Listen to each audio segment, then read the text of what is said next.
Joe Biden's always wanted to be a Kennedy, but didn't have the charm, looks, or class. Alas, he's an elder statesman, or as the New York Times says, an elderly statesman, conjuring up thoughts of frailty and a fading spirit. The Times says, sure, a little foundation will keep him from looking frail and pasty, but what Biden really needs is to change his attitude and style. How does an 81-year-old change his attitude and style at all, let alone in a week? Well, the Times says tomorrow night, Biden should channel Betty White. Quote, Betty White got old, but she never seemed elderly on TV. She never lost that twinkle in her eye or that wicked wit. The sheriff, I told him about me, how I kill men. And he didn't believe me. He said, let's see, sleep with me. So I did. And the sheriff died. Biden has to treat the debate like a Golden Girls audition. So the man who's debated more than any other living politician still needs to spend the week in an airport hangar / movie theater with Steven Spielberg's lights, production at Light Equipment, and 16 camp counselors, channeling someone he's not. Biden, it's going to be more how he looks, his energy, how he sounds, whether he's punchy, whether he finishes his thoughts instead of cutting himself off. I mean, a lot of this is just performance. It's theater camp for politicians. I assume when the elderly disappear from the public eye for a week and come back with a fresh and energized new look, they've had plastic surgery. Is Biden going to show up tomorrow night with a full head of hair and a big smile like Ryan Seacrest? He's had work before, so I'm not ruling it out. Either way, the theater kids have gotten a hold of Joe, and he only has 24 hours left to perfect the role because the kingmakers will be watching. Obama world and Clinton world have had enough and have waged a hostile takeover of the Biden campaign. Is Donna Brazile handing out questions again? We don't know. But we do know the Ragin' Cajun is dying to play camp counselor. You know, Trump is going to start where you take a drug test, and he should say, yeah, only if you take a rabies test. When the age question comes, and it's one that President Biden wants, say, it is true that I'm 81. Also, I'd like to wish my opponent happy belated 78th birthday. People can evaluate our mental dexterity as this goes on. You can't pump someone who isn't funny, full of zingers and quips, and expect them to perform. Look at Gutfeld. You can't turn an unfunny 81-year-old politician into a comedian in less than a week.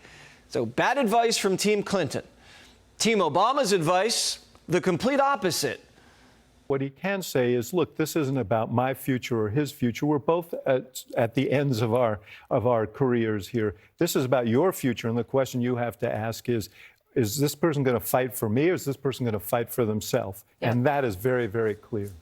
It's a mess. The Clintons are telling him to be funny. The Obamas are telling him to be serious. It's like they're all in Joe's corner of the ring telling him, duck, punch, counter, move, while Biden just stands still.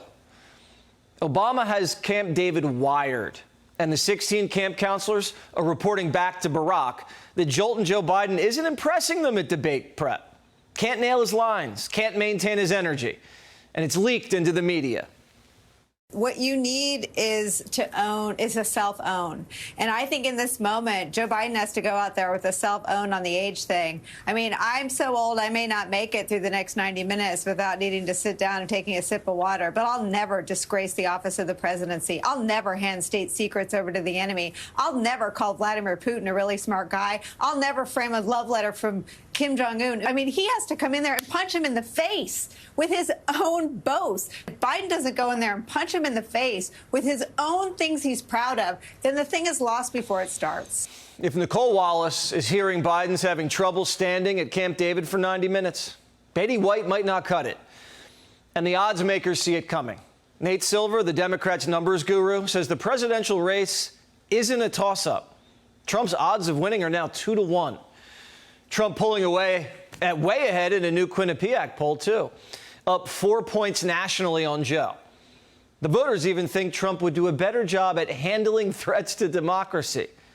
The so-called dictator is up double digits on saving democracy. The issue that's the centerpiece of the Biden campaign. How'd that happen? part of it the left has to own. They are aggressively anti-common sense. The Democrats keep running on this one idea, saying to the American people, you can't possibly think you can do worse than Donald Trump. And they keep saying, yes, we can. Yeah. Yes, we can. If you can't talk to those people, you're just abandoning the country to half the people who are even worse, who are going to vote for Trump this next time, and they are, and he very likely will win. And then what are we going to do? We don't know what to expect, but they've been handing this man too many scripts. First, they tell him to be George Washington. Then they tell him to be FDR. Then they tell him to be half his age. Then they tell him to be a barroom brawler. Now Betty White. From George Washington to Betty White. Click here to subscribe to the Fox News YouTube page to catch our hottest interviews and most compelling analysis.